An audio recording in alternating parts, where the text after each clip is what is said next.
오늘 우리에게 주신 하나님의 말씀은 신약성경 고린도전서 1장 26절부터 29절의 말씀입니다. 제가 가진 성경은 신약 264면에 있습니다. 받들어 읽습니다. 형제들아, 너희를 부르심을 보라. 육체를 따라 지혜로운 자가 많지 아니하며 능한 자가 많지 아니하며 문벌 좋은 자가 많지 아니하도다.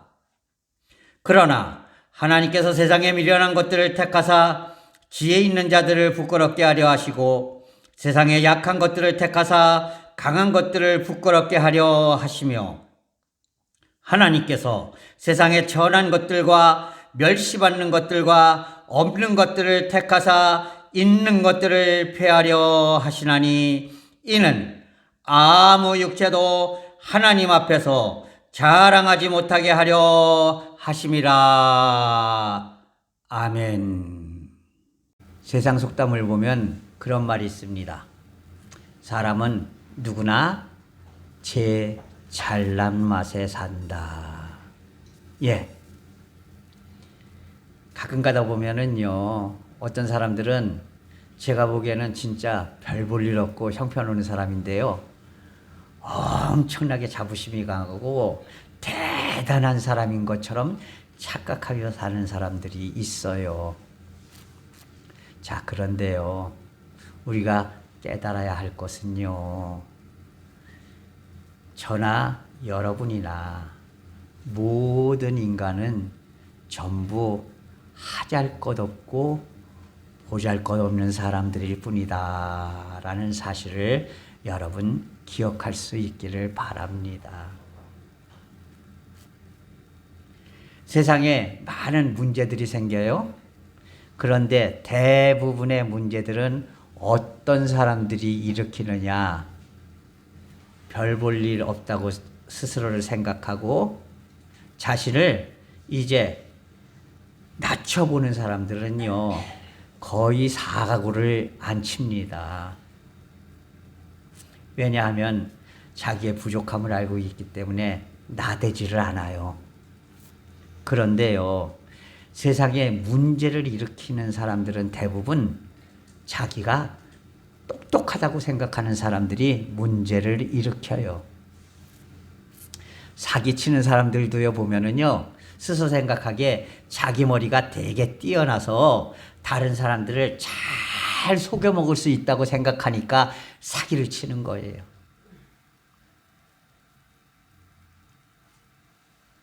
교회 안에서도 마찬가지예요.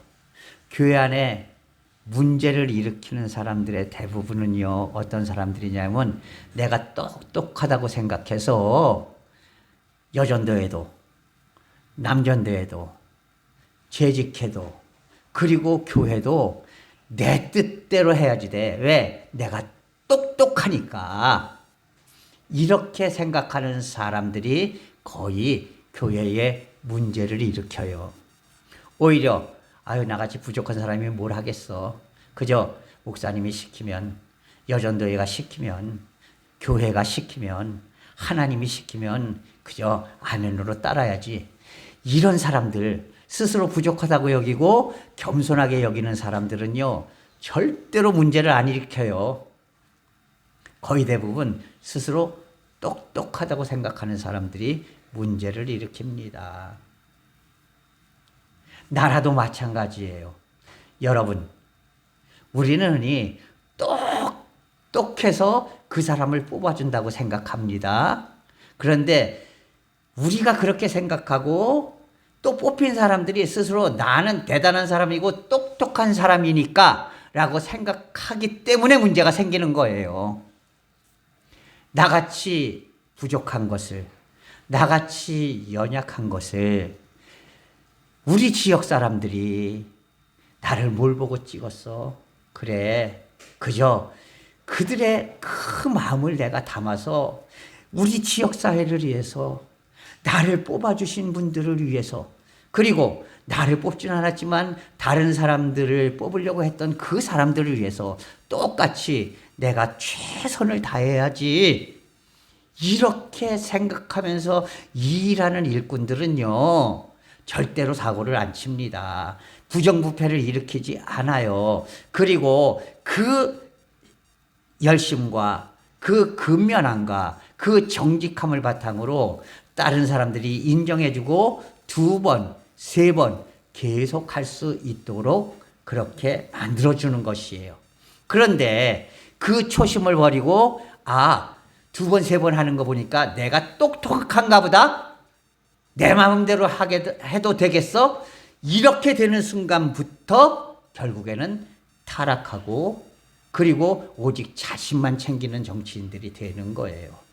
그렇기 때문에 오히려 백성들이 힘들어지고 어려워지는 겁니다. 결론은 무엇이냐? 우리가 진정으로 인간답게 살기를 원한다면 교만해지면 안 된다는 거예요. 내가 똑똑하다고, 내가 대단하다고 착각하면서 살면 안 된다는 것이에요. 이것이 바로 하나님을 바라보는 우리들의 삶입니다. 여러분, 내가 진짜로 똑똑하고 내가 대단하면은요, 하나님께서 나를 위해서 예수 그리스도를 보내주실 필요가 없었을 거예요.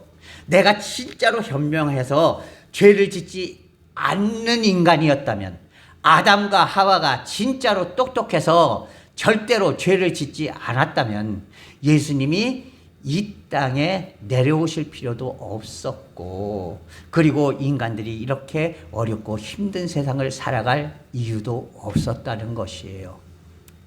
가장 중요한 것은요, 우리 인간은 절대로 대단하지 않다는 것이에요. 그죠? 도토리 키재기 하는 것일 뿐이다 라는 사실이에요. 제가 학교를 마치고 신학대학원을 마치고 이제 제주도에 내려가서 목회를 했습니다. 첫 목회지가 이제 전임 목회지가 제주도였거든요. 자, 그런데 제주도에 있다 보니까 비행기를 타고 이제 육지로 오가는 때가 많았어요. 오히려 제주도선은요, 서울 오기 쉽습니다. 돌이 들어가서 그렇지. 그죠? 비행기 타고 1시간이면은 서울에 내리거든요. 자, 그런데요, 서울에서 일을 다 보고 나서 제주도를 딱 내려가려고 비행기를 타고 가다 보면 이제 착륙하기 위해서 이제 활주로가 이렇게 제주도에 동서로 활주로가 있기 때문에 비행기가 이렇게 삥 돌아서 이제 옆으로 착 내립니다.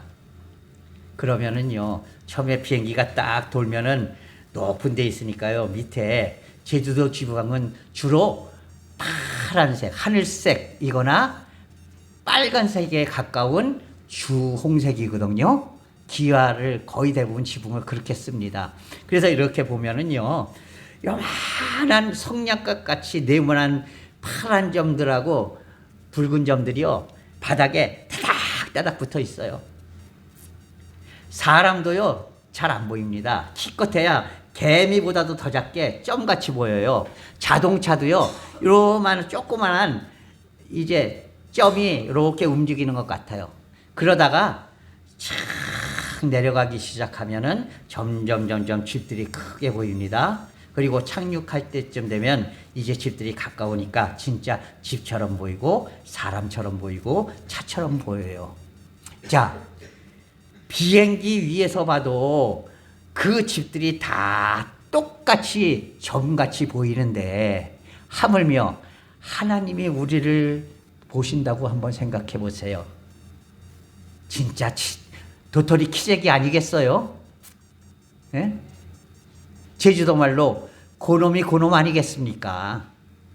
예? 진짜 별볼이 없어요. 사람이 뛰어나봤자 얼마나 뛰어나겠습니까?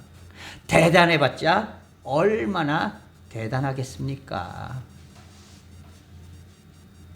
하나님 앞에서는 다 한낱 부족한 인간에 지나지 않는다라는 사실을 여러분 기억할 수 있기를 바랍니다.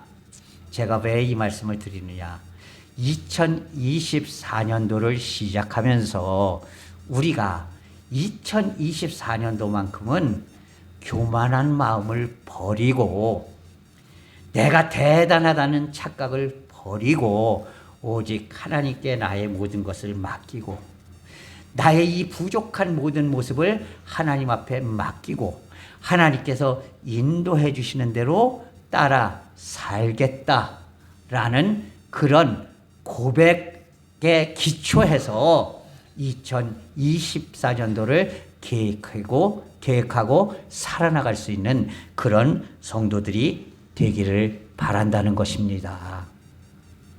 내가 2024년을 시작하면서 내가 대단한 사람이고 나만 잘 돼야 하고 내 뜻대로 되어야지 되고 이렇게 착각하면서 산다면요, 결국 하나님께서 나를 외면해 버리고 마신다라는 사실을 기억할 수 있기를 바랍니다.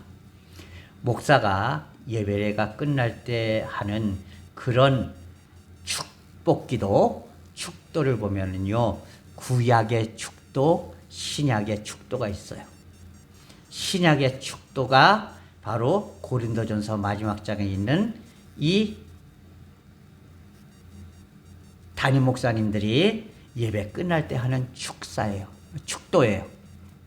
그런데 구약에도 아론이 이스라엘 백성들, 제사장인 아론이 이스라엘 백성들을 위한 기도를 드리는 축복 기도가 있습니다. 그 축복 기도를 보면 뭐라고 되어 있냐면요, 하나님이 너희를 돌아보시기를 원하고 하나님이 너희를 보고 축복 주시기를 원한다, 이렇게 말하고 있어요. 예, 하나님이 나를 돌아보시면은요, 나는 하나님께서 인도하시는 대로 온전히 하나님의 이끌림을 받아서 성공하는 인생을 살아갈 수 있는 거예요.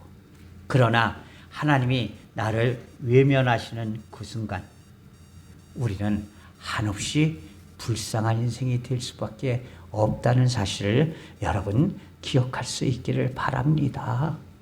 그러니까 우리 샘물교회 모든 성도들은요, 2024년도에 내가 해야 돼, 내가 대단해, 나는 대단한 사람이야, 이런 착각 속에 살지 말고 하나님 앞에 나의 부족한 이 삶을 온전히 맡길 수 있는 그런 성도들이 될 수 있기를 바랍니다. 고린도 교회도요, 그 교회가 물론 고린도 교회는 상당히 그래도 큰 교회에 속하는 교회였습니다. 그런데 교회가 네 파로 나뉘어져 있었어요. 왜? 똑똑한 사람들이 많았어요. 똑똑한 사람들이 많아가지고 똑똑한 사람들이 자기가 내 생각대로 내 뜻대로 교회가 움직여야지 돼, 이렇게 생각하니까요, 그런 사람들이 많아지니까 서로 뜻이 맞는 사람들끼리 이렇게 갈라진 거예요. 그래서 네 파가 서로 막 다투고 있었어요. 그 모습을 바라본 사도 바울이 오늘 이렇게 말하는 겁니다. 너희들이 뭐 그렇게 똑똑하냐? 너희들이 뭐 그렇게 대단하냐? 한번 생각해보자. 형제들아, 너희를 부르실 때를 한번 생각해봐라. 육체를 따라서, 다시 말해서 우리의 삶을 따라서 지혜로운 자가 과연 몇 명이나 됐었냐? 능력이 있는 사람들, 대단한 힘을 가진 사람들, 이런 사람들이 몇 명이나 있었냐? 문벌이 좋고 학벌이 좋은 사람, 똑똑하다고 자부할 수 있는 사람이 과연 몇 명이나 됐느냐? 진짜로 보면 지혜로운 자가 많지 아니하였고 능한 자가 많지 아니하였고 문벌 좋은 자가 많지 아니하였다. 그런데 왜 똑똑한 척 하면서 그렇게 서로 찢어져서 싸우고 있느냐? 제발 그러지 않았으면 좋겠다. 착각하지 않았으면 좋겠다. 너희가 똑똑하다고? 지혜롭다고? 웃기는 소리 하지 말아라. 좀 잘 산다고? 힘이 있다고? 웃기지 말아라. 뭐 많이 배웠다고? 똑똑하다고? 제발 좀 웃기지 말아라. 하나님 앞에서 보면 그 지혜도 별 볼 일 없고, 그 재산도 별 볼 일 없고, 그 능력도 별 볼 일 없고, 그리고 그 학력도 별 볼 일 없는 것이다. 단지 인간의 지혜, 인간의 능력, 인간의 재물, 그리고 인간의 학벌에 지나지 않는 것이다. 이렇게 말씀하고 있는 것입니다. 그러면서 이렇게 말씀하십니다. 너희들을 왜 하나님께서 선택해 주셨는 줄 알아? 하나님께서는 너희가 똑똑하기 때문에, 너희가 많은 것을 갖고 있기 때문에, 너희가 많이 배웠기 때문에, 그래서 너희들을 택한 것이 아니라 하나님께서는 세상에 미련한 것들을 택하서 스스로 지혜롭다고 뻐기는 사람들을 부끄럽게 하시려고, 그리고 세상에 약한 것들을 택하셔서 강하다고 막 사람들을 무시하고 짓누르는 사람들을 부끄럽게 하시려고 너희 같은 약하고 연약하고 부족하고 그런 사람들을 뽑아주신 거야. 택해주신 거야. 그거를 바로 깨달아야지. 너희가 그것을 제대로 안다면 나 잘났다고 교회를 이렇게 힘들게 만들지 않았을 것 아니냐? 이렇게 말씀하고 있는 것입니다. 그러면서 이렇게 말씀하시죠. 하나님께서 세상에 천한 것들과 멸시받는 것들과 없는 것들을 택하사 있는 것들을 피하려고 너희들을 택해 주신 것이다. 다시 말해서 너희가 똑똑하기 때문에 택한 것이 아니다. 왜? 똑똑하다고 생각하는 사람들은 하나님이 일을 시켜도 아니요, 내 생각은 안 그렇습니다 하고 자기 뜻대로 하려고 하니까 오히려 똑똑하지 못한 너희를 택하셔서 이것이 바른 길이다 라고 하나님이 알려주시면, 예, 제가 뭘 알겠습니까? 하나님이 바른 길이라고 하시니까 제가 바른 길을 가야죠. 내가 많은 것을 갖고 있지 못하지 않느냐.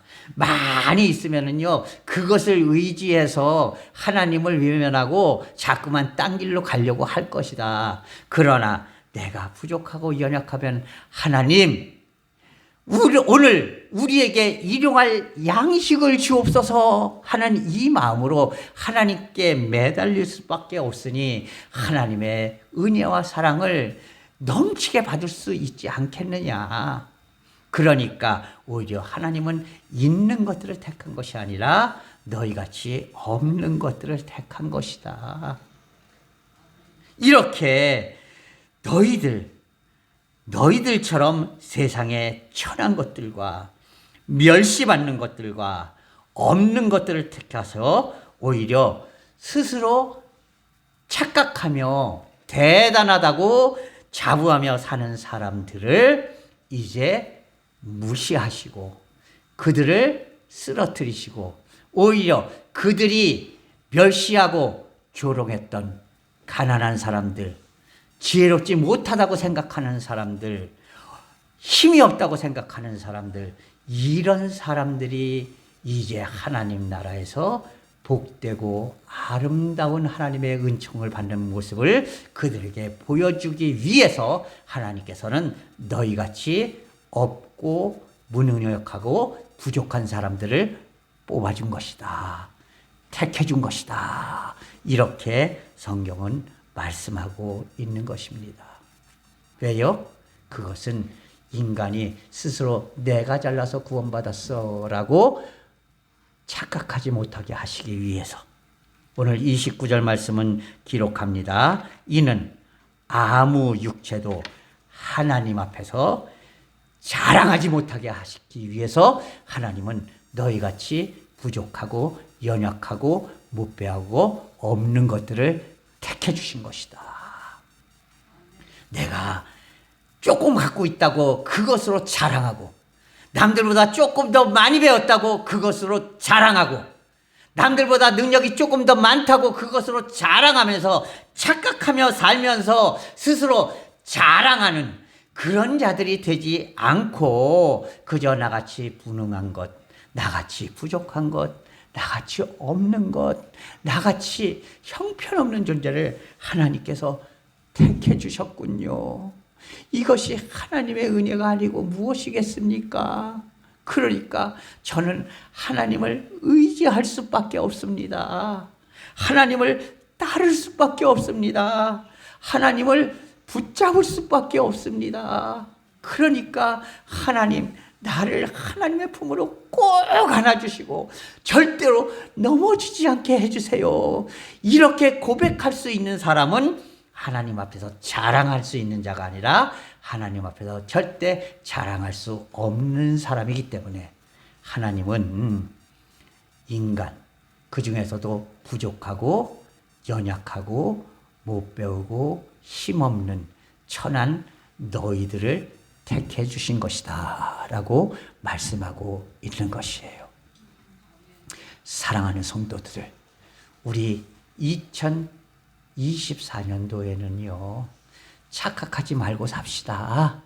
그저 나같이 부족한 것, 나같이 연약한 것 하나님이 불쌍하다고, 힘없다고, 내가 아니면 너를 누가 구해주겠니? 그래서 나를 택해 주시고 나를 그 품 안에 감싸 안아 주시고, 그리고 나의 모든 길을 눈동자와 같이 보호해 주시며 2024년도 나를